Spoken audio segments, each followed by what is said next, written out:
Epen Nibaeli sudah menyukai dunia tarik suara semenjak duduk di bangku sekolah dasar. Epen panggilan akrabnya ini juga pernah mengikuti vokal grup dan juga paduan suara. Pemilik nama lengkap Strius Nibaeli lahir di Abepura pada tanggal 26 September 1992 adalah berdarah asli Ambon. Bagaimana perjalanan seorang Epen Nibaeli yang kini bernaung dalam manajemen Kosa Entertainment? Mari kita ngobrol seru dalam Afeksi Podcast kali ini.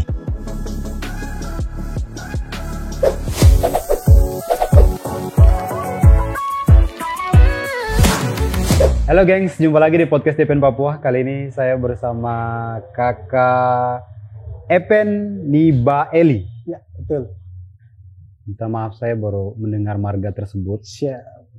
Jadi kakak Epen ini juga bergabung di salah satu manajemen, yaitu manajemen Kosa, yang sebelumnya kita pernah podcast, dan kali ini saya bersama kakak Epen Nibaeli.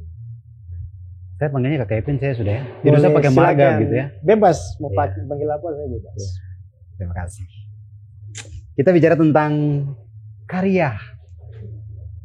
Kakak punya karya-karya nih, saya belum banyak tahu. Nah, kakak punya karya. Tapi untuk sejauh ini saya mau tanya dulu bagaimana awal mula sampai kakak bisa menjadi seorang penyanyi. Kakak mulai suka musik sejak kapan? Sebenarnya tuh dari semenjak saya SD. SD itu saya sudah menyanyi sama-sama dengan teman-teman vokal grup. Itu waktu sekolah minggu lah. Oh iya. Sekolah minggu. Nah, mulai dari situ terbentuknya dari gereja, sehingga itu terbentuk sampai saat ini. Sampai saat ini. Ya. Tapi sebenarnya Nibaeli ini marga dari mana? Saya asli dari Maluku, Ambon. Oh, tapi, Bu. Iya. Bu, hormat Bu. Iya, kakak Bu. Siap. Berarti memang basic nyanyinya ada? Ya, puji Tuhan. Ada. Rendah hati sekali ya, memang terlibat di gereja ya, masih aktif sampai sekarang. Terlibat tidak, tapi pasrah ya Anda. Sebenarnya kalau waktu saya masih kan bapak saya kan pendeta. Oh, jadi kalau minta maaf sebelumnya. Jadi Bapak minta maaf. Jadi kalau bapak saya pimpin, saya selalu isi nyanyi. Oh, selalu nyanyi. Iya, nyanyi solo tunggal, pakai gitar, seperti itu. Bapak saya kalau mau pergi pelayanan kan bapak saya kan di kelas Sentani. Jadi kalau dia mau pergi ibadah kemana saja, saya selalu ikut untuk mengisi. Ya. Ya. Memang tidak semuanya saya ikut, tapi ya pastinya ada. Pastinya ada. Tapi untuk sejauh ini memang menyanyinya lagu sekuler kah atau lagu sebenarnya tuh basic saya itu lagu pop, jazz, R&B. Tapi memang dari kecilnya kita tidak tahu kita ini basicnya apa. Tapi asal-asal nyanyi saja. Yang penting bisa tampil di depan jemaat gitu. Seperti itu. Semenjak saya dari SD sampai SMP, SMA pun juga memang suka-suka menyanyi. Dimanapun saya berada dengan teman-teman pasti saya menyanyi saja. Jadi teman-teman kenal saya tuh, anak nyanyi. Iya, tukang nyanyi. Sampai setelah lulus dari SMA, saya masuk di perguruan tinggi, saya masuk di paduan suara Uncen. Wow. Ya. Saya ikut paduan suara Uncen mulai sejak saya masuk kuliah 2011. 2011. Iya, 2011. Mulai dari situ saya ikut paduan suara. Ya, kalau paduan suara itu kan basicnya juga vokal, paduan. Jadi kita terlatih juga mulai dari kecil, apalagi kita sudah dari kecil kan kita sudah biasa menyanyi, apalagi kalau sudah besar. Nah, pastinya akan dipoles lagi, lebih mantap lagi ketika kita sudah masuk di paduan suara. Nah, jadi enak tinggal di style saja. Jadi tinggal dipoles saja gitu. Ya, gitu. Setelah itu saya kuliah, saya lulus 2017. Itu kalau kuliahnya ambil jurusan apa? Saya ambil ilmu kelautan. Ilmu kelautan. Iya, saya angkatan pertama di ilmu kelautan. Di Universitas Cendrawasih. Cendrawasih. Di kampus atas. Jadi ilmu kelautan, tapi hobinya nyanyi. Iya, betul. Kalau kita masuk sedikit ulik lebih jauh nih, ilmu kelautan, kenapa Anda bisa terpikir untuk masuk ke ilmu kelautan? Ya, awalnya tuh kan kita nih tidak berpikir untuk kita menjadi penyanyi.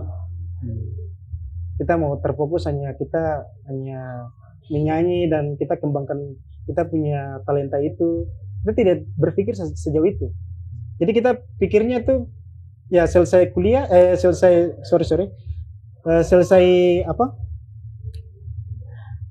SMA, terus kuliah, terus begitu saja. Jadi kalau ada yang mau ajak menyanyi ya kita ikut-ikut saja seperti itu. Jadi tidak ada macam untuk terfokus begitu. Jadi kita mandiri begitu, jalan mengalir saja gitu. Seperti itu. Kalau untuk dari orang tua sendiri, ini kan kakak punya orang tua kan bapak, Iya. seorang pendeta. Terus mau fokus, kakak memilih untuk menyanyi R&B dan segala macam. Bagaimana respon dari bapak sebagai seorang pendeta? Bapak itu dia ikut saja kemauan anaknya. Bapak dia orangnya iya saya ikut. Ya intinya tuh baik lah. Seperti itu. Kalau kakak sendiri berapa bersaudara? 3 aja. 3. Kakak anak ke?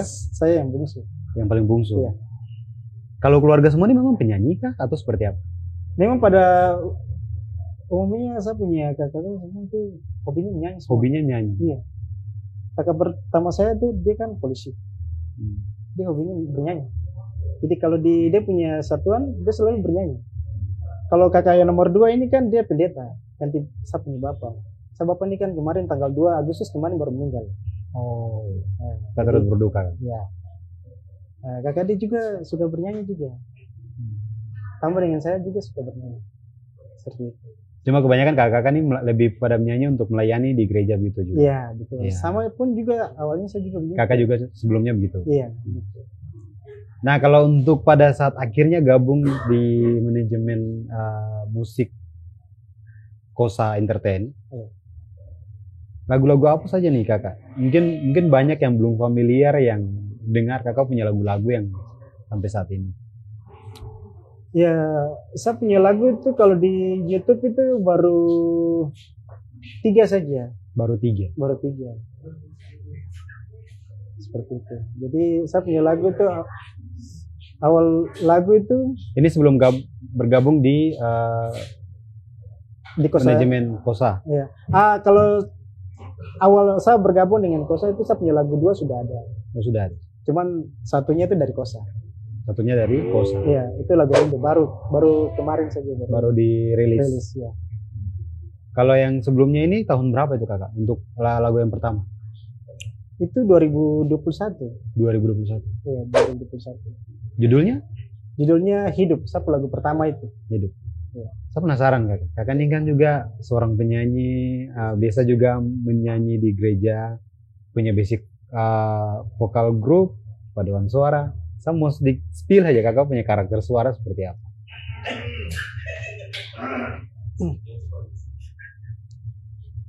Lagu sendiri ya boleh ya? Iya, lagu sendiri. Awal ku jumpa denganmu, aku bahagia. Seperti itu. Sebenarnya kakak ada mau menyanyi panjang, namun saya langsung di belakang kamera langsung. Ini terlalu banyak orang. Saya buyar langsung. Aduh. Saya bisa minta ulang lagi mungkin. Abaikan orang di belakang itu. Biasa kan kalau menyanyi vokal grup itu kan orang banyak. Iya. Terus nyanyi paduan suara juga itu kan yang tadi kakak bilang semua itu kan ada strukturnya gitu. Oke. Abaikan iblis-iblis di belakang kamera. Tak tahu sampai kapan lagi.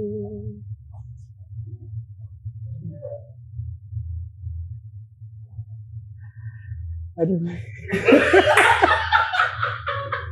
Saya jadi lupa ini. Aduh. Ini ini lupa kak atau kakak gugup? Ini tercampur teman-teman bikin sampai saya sudah lupa lagi. Oke, saya mau bicara masalah karakter. Memang gugup itu manusiawi. Siap. Tapi ketika kakak mau tampil, entah itu di vokal group, paduan suara, Iya. pernah solo? Pernah solo. Pernah solo. Nah, untuk membuat biar tidak terlihat gugup pada saat mau naik panggung, trik-trik apa yang biasa kakak lakukan? Sebenarnya sederhana sih. Pertama tuh kan kalau kita sudah lihat panggung model apa, kita sudah lihat dia punya gambaran seperti apa, kita apalagi kalau lihat orang banyak, itu pastinya sudah gugup toh. Jadi kalau mau hilangkan dia punya stres, gugup itu, kita harus tarik nafas dalam-dalam baru lepas. Anggap saja itu kok panggung sendiri. Gitu. Itu biasanya kakak lakukan berapa durasinya, berapa menit untuk fokus? Ini orang banyak, saya harus naik panggung dan saya harus tunjuk saya punya perform yang terbaik. Ya kalau ambil nafas itu kan, ya kalau rasa semampunya saja, mungkin 3 kali sudah cukup. 3 kali sudah cukup. Ya. Kalau masih gugup lagi, tarik lagi sampai gugup hilang. Tidak ada pemanasan. Biasa kebanyakan kalau saya tanya tuh ada yang bilang push up, lompat-lompat. Nah, tidak juga. Sebenarnya tidak seperti itu. Sebenarnya itu kan kita intinya tuh kita sudah tahu kita punya lagu, sudah tahu kita akan ekspresinya seperti apa. Tidak usah takut, enjoy saja. Gitu. Lebih enjoy menyanyi solo kah atau menyanyi berkelompok seperti vokal group atau paduan suara? Lebih enjoynya seperti apa? Lebih enjoynya itu kan biasanya orang tuh maunya tuh sama-sama.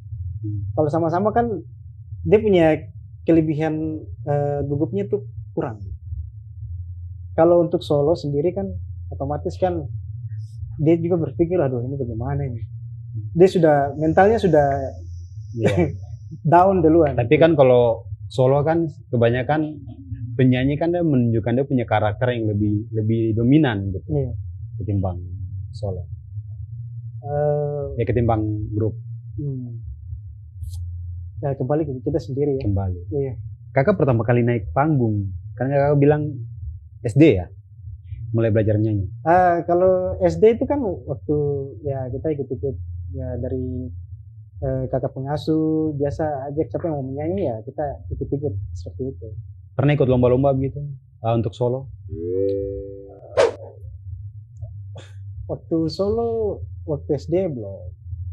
Ya. SMP SMA ya? Kalau SMP SMA sudah.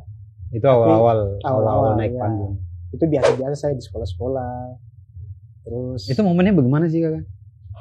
Sama juga, gugupnya juga sama? Kalau yang waktu yang saya ikut lomba-lomba itu, ya pastinya malu-malu lah. Ini lomba apa? Lomba di sekolah saja kah? Ya, di sekolah saja. Atau antar sekolah? Tidak, di sekolah saja. Di sekolah saja? Iya, ulang tahun sekolah. Ulang tahun sekolah. Berarti mewakili kelas ya? Iya, seperti itu. Mewakili kelas. Itu lagu apa tuh kakak waktu itu? Lagu itu sudah lama sih, saya sudah lupa. Tapi lagu apa itu? Dodip lagu. Itu Dodip lagu itu lagu sudah lama sekali. Lagu, tak bisa satu kan lagu itu. Kenapa harus lagu ini? Karena memang daerahnya Ambon ya? Iya, daerahnya Ambon, jadi memang awalnya itu kan suka putar lagu-lagu daerah Ambon gitu. Suka lagu-lagu daerah Ambon. Berarti suka lagunya Grand Fadli? Suka juga. Betul. Wah, itu kan salah satu mendiang penyanyi nasional yang sangat luar biasa. Betul. Kalau kakak suka lagunya lagu-lagu dari mana? Ambon semua? Tidak semuanya gitu sih. Pastinya ada beberapa lagu yang memang dari bagian Indonesia Barat begitulah. Seperti itu.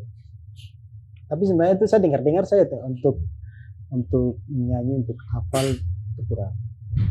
Karena fokusnya belum ada yang backup gitu. Waktu itu kan masih mandiri gitu. Jalan sembarang gitu. Kakak mulai fokus untuk buat lagu pribadi itu sejak kapan? 2021 itu ya? Iya, awal lagu pertama itu. Itu memang murni karya pribadinya kakak sendiri? Iya, itu murni pribadi saya sendiri. Dan awal bikinnya itu kan saya tidak tahu mau bikin, dia punya musik kan harus orang yang bisa bikin musik, yang tahu, yang pakar. Bisa kan juga cari-cari orang-orang. Itu teman saya kalau tidak salah itu Yan Flow, lagu ini saya suruh dia buat beatnya. Yan Flow anak-anak dari Merauke, saya suruh dia buat beat. Itu awal buat lagu itu, suruh buat beat, satu lagu hidup. Setelah itu lagu mentanya dia beatnya sudah jadi, dia kirim ke saya secara WAV. Setelah itu saya rekamannya nanti di EPO. Nah, itu semua berawal dari EPO. Semua dari EPO? Iya, berawal dari EPO sehingga saya bisa dapat, saya punya manajemen Kosa Entertainment. Awalnya itu saya rekaman di EPO dengan lagu hidup, mastering ke apa istilahnya, edit dia punya suara semuanya. Jadi mulai dari EPO punya studio Rumpara Rur. Setelah itu tidak tahu siapa yang mixing suara itu. Ternyata saya punya kakak Opan sendiri, ya dari manajemen sendiri. Terus saya kenal. Nah, itu awal mula kenal sama kakak Opan? Iya, kakak Opan dari EPO. Jadi sampai buat video klipnya juga dari EPO juga.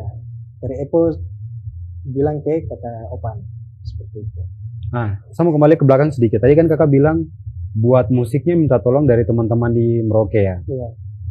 Ini pada saat buat musik itu kan pasti ada diiringi musik, entah itu putikan gitar atau sejenisnya. Itu kakak betul. Tulis buatnya memang pakai gitar atau seperti apa? Saya buatnya dari gitar. Gitar dulu ya? Ya, rekaman mentah, baru saya kirim ke sana, ke Merauke. Baru dia tinggal buat di sana. Untuk lagu yang tersebut itu jadinya berapa lama? Untuk jadi dalam bentukan yang kakak sudah buat mentah dalam tulisan lirik, akhirnya cari nada. Untuk saya punya lagu? Iya, lagu bukan yang beatnya. Iya, lagunya saja dulu. Lagunya saja. Kalau saya buat lagunya itu sekitar 4 hari. 4 hari? Iya, lagu itu 4 hari. Itu menceritakan tentang apa, garis besar tentang lagu itu? Lagu itu dia menceritakan tentang, sebenarnya lagu itu kan judulnya Hidup. Dia menceritakan tentang saya punya kehidupan sebenarnya. Kehidupan selama ini sampai kapan? Saya harus begini terus sampai kapan? Oh, berarti lebih kepada pribadi ya? Iya, pribadi. Jati diri. Tapi orang menilai lagu ini bertujuan untuk sampai kapan saya punya dapat pasangan begitu. Oh, tapi ternyata lagu ini hanya saya sendiri yang tahu, hanya tujuannya untuk Tuhan. Sampai kapan saya harus begini terus? Saya berusaha untuk cari pekerjaan, tidak dapat. Terus mau tes apa, tidak apa. Jadi sampai kapan? Terus memang saya juga masih jomblo, masih sendiri. Jadi berarti lebih kepada perdebatan batin ya lagu tersebut, tentang hidup diri sendiri. Iya, diri sendiri sebenarnya. Nah, ketika lagu itu sudah jadi, akhirnya kakak coba buat lagi lagu baru. Yang berikutnya, yang kedua. Kan ada 3 lagu kan? Iya. Yang lagu kedua itu lagu tentang apa? Awalku Jumpa. Awalku Jumpa. Iya. Bagaimana sampai bisa terciptanya lagu tersebut? Bagaimana alur ceritanya seperti apa? Sebenarnya itu Awalku Jumpa itu kan, ini universal kah atau pribadi juga? Sebenarnya itu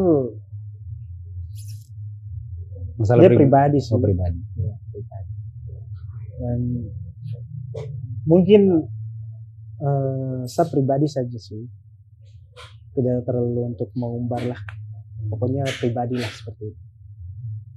Ini apa? Masalah percintaan yang ada. Awalku Jumpa. Iya, Awalku Jumpa. Seperti itu. Itu berapa lama lagu itu dibuat? Lagunya dibuat itu Sama 4 hari. 4 hari. Ya, saya bikinnya 4 hari. Mencari sebuah referensi bagaimana menciptakan sebuah karya lagu original. Itu butuh mood juga ya kan? Iya, saya tuh butuh mood untuk menciptakan sebuah lagu itu butuh mood seperti itu. Jadi tidak semena-mena dia langsung jadi, tapi butuh mood juga. Ya kalau macam kita membuat lagu itu kan tidak segampang kita balik telapak tangan. Susah sebenarnya. Meskipun orang itu dia buat lagu gampang, tetapi kita kan tidak semena-mena untuk kasih keluar lagu begitu-begitu saja. Tapi kan lagu itu diciptakan supaya orang bisa menikmati dan mereka bisa merasakan dengan saya punya lagu ini bahwa kena di hati gitu. Tidak sembarang. Tidak secepat mau bilang buat lagu cepat-cepat. Yang penting jadilah gitu. Seperti itu. Jadi lagu itu butuh mood juga. Tidak sembarang. Berarti bagaimana memberikan sugesti lewat lagu juga ya? Iya. Pesan-pesan emosi juga. Pesan-pesan emosi juga itu disalurkan oleh saya punya lagu sendiri. Yang baru keluar ini tahun ini itu judulnya tentang apa? Lagu Rindu. Tentang rindu. Iya. Ini rindu pribadi juga. Lagu Rindu ini sebenarnya ini dia muncul sendiri sih. Dia tidak, iya betul, muncul sendiri karena memang rindu seseorang sih. Ada rindu seseorang. Sehingga lagu ini dia muncul dan saya cipta. Awalnya dia genrenya tidak terlalu semangat, tetapi dari manajemen ubah dia lebih enak gitu. Oh, lebih enak gitu. Ya. Itu sama juga. Pembuatan lagunya sekitar 4 hari juga. Atau seperti apa? Lagunya saya bikin 2 hari. 2 hari? Iya. Jadi saya kasih tahu kayak manajemen langsung buat. Ini buat 2 hari ini dibuatnya di rumah. Di rumah. Buatnya di rumah. Kita bicara musik ini memang sangat banyak sekali kakak. Dengan kakak punya karya-karya ini, ada satu impian terbesar kah tidak untuk membuat satu karya yang lebih baik lagi, yang lebih hebat lagi dari kakak pribadi? Dan lebih kepada bagaimana saya membuat sebuah karya, tidak hanya bagaimana menggambarkan pribadi, tapi saya menggambarkan orang lain dan saya kemas, saya buat dalam bentuk lagunya saya secara universal. Pernah kakak terbayang seperti itu? Ya kalau pernah sih. Itu kan semua orang kan maunya dia punya lagu itu dikenal, didengar. Semua orang kan pastinya bertujuan seperti itu dan berkembang gitu. Dan dia terus berkembang sampai sepanjang masa seperti itu. Yang maksudnya begini kakak. Sejauh ini kan yang kakak maksud ini kan tentang bagaimana kakak mengambil dari pribadinya kakak, gitu kan. Nah, tapi bagaimana kakak mengambil kehidupannya orang yang kakak kemas serapi mungkin, sebaik mungkin, akhirnya kakak buat sebuah lagu. Saya beri contoh, misalnya begini, seperti para senior ada Ebit Giade, kayak gitu. Ya tidak melulu tentang ya banyak kehidupan yang universal lah gitu. Tapi sebenarnya itu bukan lagu rindu saja, tapi bukan lagu tentang percintaan saja, tapi lagu-lagunya kan pastinya bermacam-macam, tentang kehidupan, tentang keseharian kita seperti itu. Nah, seperti itu ya. Berarti yang sejauh ini yang kakak masih fokusnya ke situ ya. Bagaimana untuk lihat lebih pada perkembangan mungkin ya kakak. Iya. Perkembangan. Dan kembali juga kan saya kan sudah ada di manajemen. Pastinya kan manajemen juga pasti lihat momen itu, sehingga kita dianjurkan untuk buat lagu sesuai dengan keadaan yang sekarang seperti itu. Tidak semena-mena untuk kita buat bahwa dia punya temanya seperti ini. Tidak kembali ke pribadi sendiri, maunya Iya. seperti apa, Iya.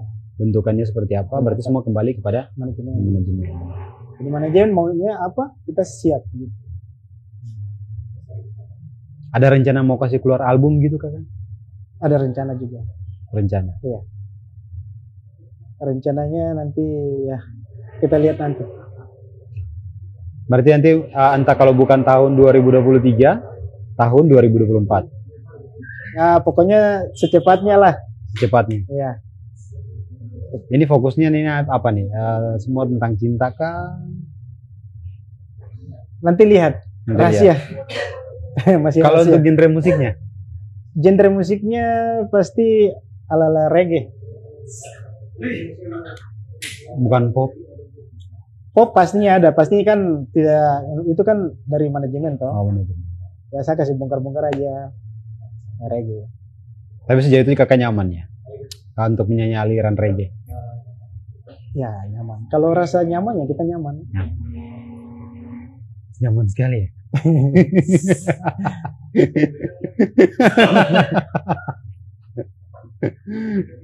Oke, sebelum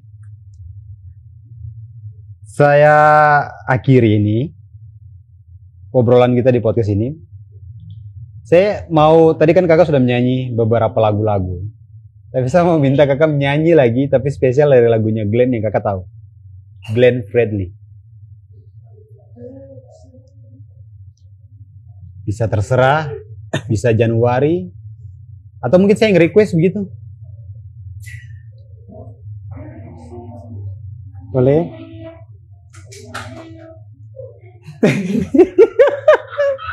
Nanti di-cut ya. Semua. Aduh. Nanti di-cut. Itu ada anak iblis di belakang.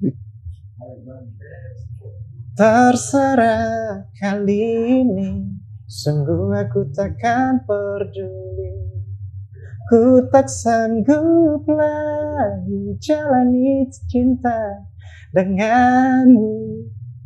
Biarkan ku sendiri tanpa bayang-bayang mulai. Ku tak sanggup lagi, mulai kini semua terserah. Aduh. Akhirnya dapat tepuk tangan dari belakang kamera. Tadi kan kakak bilang kalau naik panggung harus tarik nafas 3 kali. Kita sudah ada di depan panggung. Siap. Oke, terima kasih lagi buat kakak Epen. Saya tunggu albumnya Siap. di 2000 berapa? Secepatnya lah. Oh, secepatnya. Iya. Terima kasih lagi kakak. Siap. Sampai jumpa.